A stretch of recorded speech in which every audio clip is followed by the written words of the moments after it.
بسم اللہ الرحمن الرحیم۔ السلام علیکم۔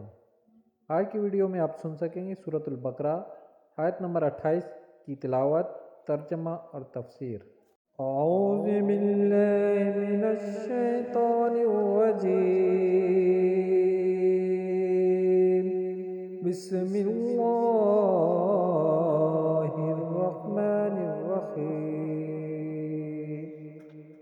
کیف تکفرون باللہ وکنتم امواتا فاحیاکم ثم یمیتکم ثم یحییکم ثم الیہ ترجعون۔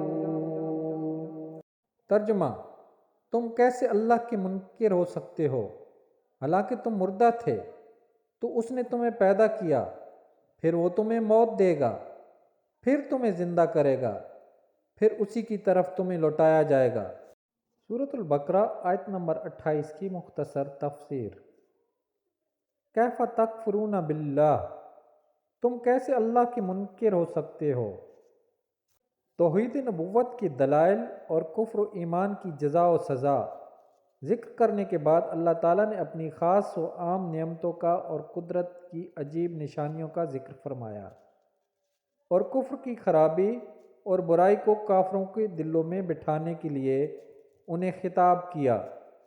تم کس طرح خدا کے منکر ہوتے ہو، حالانکہ تمہارا اپنا حال اللہ تعالیٰ پر ایمان لانے کا تقاضا کرتا ہے، کیونکہ تم بدن میں روح ڈالے جانے سے پہلے تمام مراحل میں مردہ تھے، یعنی کچھ نہ تھے یا بے جان جسم تھے۔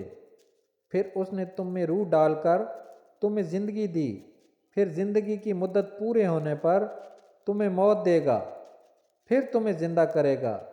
اس سے یا تو قبر کی زندگی مراد ہے جو سوال کے لیے ہوگی، یا قیامت کی، پھر تم حساب کتاب اور جزا کے لیے اس کی طرف لوٹائے جاؤ گے۔ تو اپنے اس حال کو جان کر تمہارا کفر کرنا نہایت عجیب ہے۔ اس آیت میں غور کریں تو ہم مسلمانوں کے لیے بھی نصیحت ہے کہ ہم بھی کچھ نہ تھے، لیکن اللہ تعالیٰ نے ہمیں زندگی عطا کی اور زندگی گزارنے کے لوازمات اور نعمتوں سے نوازا، تو اس کی عطاؤں سے فائدہ اٹھا کر اس کی یاد سے غافل ہونا اور ناشکری اور غفلت کی زندگی گزارنا کسی طرح ہمارے شایان شان نہیں ہے۔ حدیث پاک، ہمسایوں سے خیرخواہی کا بیان۔ حضرت ابن عمر رضی اللہ تعالیٰ عنہ سے روایت ہے، انہوں نے کہا کہ رسول اللہ صلی اللہ علیہ وآلہ وسلم نے فرمایا، حضرت جبرائیل علیہ السلام ہمیشہ مجھے ہمسائے کے متعلق وصیت کرتے رہے، یہاں تک کہ میں نے گمان کر لیا کہ وہ ہمسائے کو وارث بنا دیں گے۔